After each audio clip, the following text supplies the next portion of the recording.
राधे दोस्तों, कैसे हो आप सब। आज की कहानी है लाल साड़ी। मेघना जी जड़ सी खड़ी हो गई जब उनके पति सुधीर ने उन्हें देखते ही कहा, ये क्या पहन लिया तुमने, ये रंग तुम पर सूट नहीं करता। इतने चटक रंग की साड़ी पहनने की तुम्हारी उम्र है क्या। जाओ मेहमानों के आने से पहले चेंज करके आओ। और हाँ, इस बार ध्यान रखना।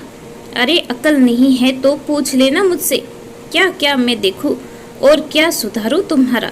सबके सामने सुधीर के तानों और आंखों ने उन्हें हमेशा की तरह सहमा दिया था और अपने कक्ष में जानने को बाध्य कर दिया था। वैसे ये कोई पहली बार नहीं हो रहा था। ऐसे वाक्य, ऐसे ताने तो जैसे उसकी दिनचर्या के अनभिज्ञ अंग ही बन गए थे। पर आज तो ऐसा नहीं कहना चाहिए था। उनकी बहू आ रही है। उनके इकलौते पुत्र की शादी बड़ी धूमधाम से संपन्न हुई। आज बहू के स्वागत में भव्य पार्टी का आयोजन किया गया था। मेघना जी का उत्साह देखने लायक था। कितने अरमान से बहू आगमन पार्टी में बढ़िया लाल बॉर्डर की सिल्क साड़ी उन्होंने तैयार करवाई थी। साथ में आज सालों के बाद मैचिंग गहने भी पहने थे। आईने में अपने आप को देखकर वो खुद ही शर्मा गई थी।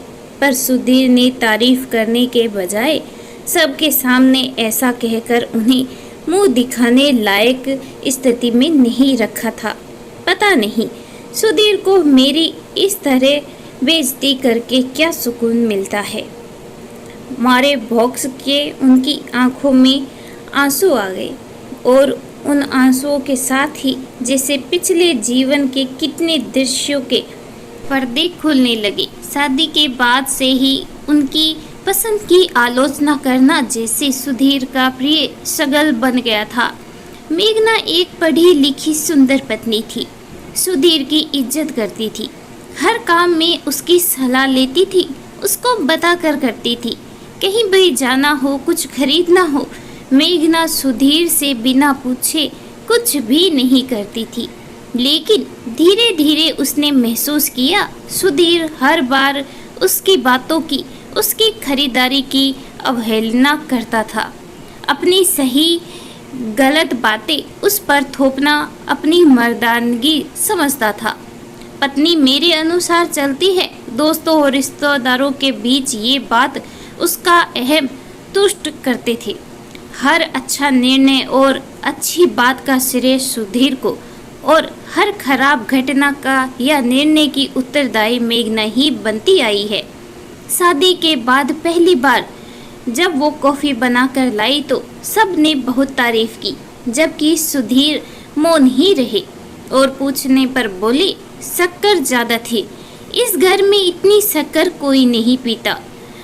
उसके दोस्त के घर पार्टी में जाने को तैयार हुई तो सुधीर ने अपनी भाभी से कहा, भाभी अब आप ही इसे कुछ कायदा सिखा दो, मेरे साथ तो कहीं जाने लायक ही नहीं है ये। फिर वहाँ पार्टी में सबके इतरार पर जैसे ही उसने जूस का गिलास उठाया, पता नहीं सुधीर की सहमा देने वाली निगाहें मिलते ही घबराहट में उसका हाथ कंप गया था और गिलास उसके हाथ से छूटकर उसके और कई मेहमानों की ड्रेस भुगता चला गया था।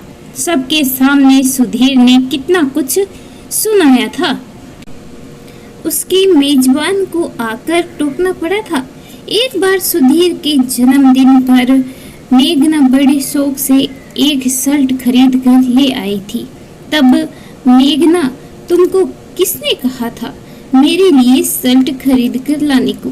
पहले मेरी पसंद को तो समझ लो, खरीदारी करने की अकल भी है तुम्हें? इतनी घटिया शर्ट आज तक मैंने नहीं पहनी। तब से आज तक मेघना ने सुधीर के लिए कुछ भी नहीं खरीदा। एक बार मेघना की घनिष्ठ सहेली उसके घर आई थी। दोनों बातें करने में मशगूल थे। उसी समय सुधीर आ गए और दोनों की हंसी मजाक को अपने ऊपर ले लिया। अच्छा, तो अब अपनी सहेली से मेरी बुराई कर रही हो? बहुत हंसी आ रही है तुम्हें। इतनी देर से गप्पे लड़ाने की फुर्सत मिल गई तुम्हें। वैसे तो कहती हो टाइम ही नहीं मिल पाता। मेघना को अपनी सहेली का अपमान से दुध चेहरा अभी तक याद है। उस दिन के बाद से उसका कोई भी परिचित उसके घर नहीं आता। एक बार और शायद अंतिम बार ही दोनों साथ में बाजार गए थे घर के लिए नया सोफा सेट लाने को। दुकान में उसके एक सोफा पसंद करते ही दुकानदार और बाकी सभी के सामने सुधीर उस पर झल्लाने लग गया था।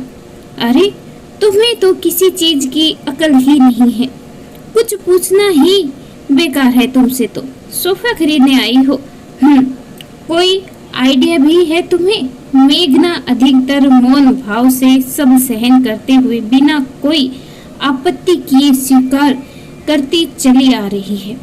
प्रतिकार करने की असमर्थता और अवज्ञा करने पर घर का वातावरण असहज होने का खौफ, समझाने की कई असफल कोशिशें और मायके तक अपनी इस दयनीय स्थिति उजागर न होने की सफल कोशिशों के कसम में मेघना का जीवन सुधीर के हर अनुचित व्यवहार और बातों को भी स्वीकारने हेतु बाध्य होता आया है। बधुआ वो अपने प्रति सुधीर के इस असंवेदनशील और कटु वर्ताव का कारण अपनी ही कमियों को सोचकर कुटित होती रहती है। पर आज उसकी बहू आने वाली है, उसकी जिंदगी का नया पड़ाव आरंभ होने वाला है। क्या अब इस उम्र में भी अपनी बहू के सामने उसे इस तरह अपमानित होना पड़ेगा? सुधीर की तो आदत बन चुकी है, उनके लिए तो ये सब स्वाभाविक है, पर आने वाली बहू के लिए ये अस्वाभाविक भी रहेगा और सास की इज्जत घटाने वाला होगा। क्या क्या बाकी की जिंदगी में अब उनकी बहू भी इस तरह का बर्ताव उनके साथ करेगी? नहीं, इसकी कल्पना से ही मेघना सिर हिल गई। अपनी इसी कक्ष में आंसू बहाते अनगिनत पल उसकी आंखों के सामने से गुजरते चले गए। आज भी बिस्तर पर उसकी आंखों के सामने सुधीर की थोपी गई पसंद की साड़ी हर बार की तरह उसके खामोश आज्ञा पालन की व्यवस्था को मुंह चिढ़ा रही थी और शायद उसकी पसंद की लाल बॉर्डर की साड़ी अनाधिकार शेप के पैरों तले लाने का इंतजार कर रही थी। अचानक उन्हें आज से ये बात शिद्दत से महसूस हुई कि सुधीर के इस असंवेदनशील बर्ताव को बढ़ावा देने में उसकी निःशर्त मुख सहनशीलता ने भी अहम रोल अदा किया है। वो चुपचाप मानती गई, सहन करती गई, इसीलिए सुधीर ऐसा करना अपना हक समझने लगा। पत्नी की सहनशीलता भरी समझदारी का दुरुपयोग करता गया। मालकिन, बहू जी आ गई है, भैया जी आपको ढूंढ रहे हैं। आवाज सुनकर वो वर्तमान में आ गई। वो जानती थी बेटा उसको ही ढूंढेगा और वहां नहीं पाकर चिंतित हो जाएगा। एक मुमस निर्णय करते हुए उन्होंने पति की थोपी साड़ी को उसकी जगह बताते हुए अलमारी में रख दिया और अपनी पसंद की लाल बॉर्डर वाली साड़ी को अपने ऊपर फिर से ठीक किया और जैसे ही हॉल में बहू के लिए बुके लेकर उसके पास गई, बहू ने तुरंत उनका हाथ पकड़कर अपने पास बुलाया और सुधीर के बगल में खड़े करते हुए सबके सामने जोर से तारीफ करते हुए कहा, अरे वाह मम्मी, आज तो आप बहुत सुंदर लग रही हो। ये बुके तो आपके लिए ही सही लग रहा है। बेटे ने भी बहुत स्नेह से हंसकर कहा, हाँ मम्मी, आज तो आपका ही दिन है, कहकर आगे बढ़कर उसके पैर छू लिए। उसकी आंखों की आत्मविश्वास भरी चमक ने आज सुधीर को ही सहमा देने वाली आंखों को सहमा दिया था। इस कहानी के बारे में आपकी क्या राय है, कमेंट करके जरूर बताइएगा। कहानी अच्छी लगे प्लीज़ लाइक शेयर और सब्सक्राइब करना बिल्कुल ना भूलें। कहानी सुनने के लिए आपका बहुत बहुत धन्यवाद।